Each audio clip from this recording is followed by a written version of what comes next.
بی فاطمه رضی الله تعالی عنها میفرماید تا وقتی که ما ای آدم شفاعت نکردیم، یعنی به جنت داخلش نساختیم، ما خودم به جنت نمیرم.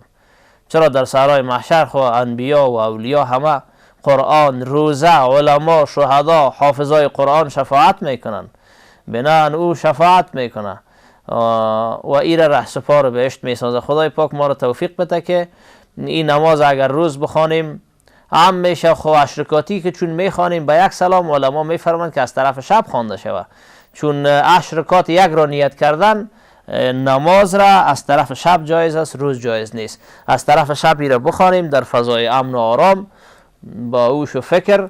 و این سوره های اخلاص که میخوانیم بعد از سوره فاتحه، به خاطر که از پیش ما اشتباه نشه، به انگشت خود اشاره کنیم و حساب بکنیم، هیچ مشکل نداره. که خواندی یک بار قل هو الله را، این انگشت کمی دکه بتی و باز دو بار که خواندی این انگشت سه بار، بالاخره همه تو به انگشتای حساب بکنی، هیچ مشکل نداره.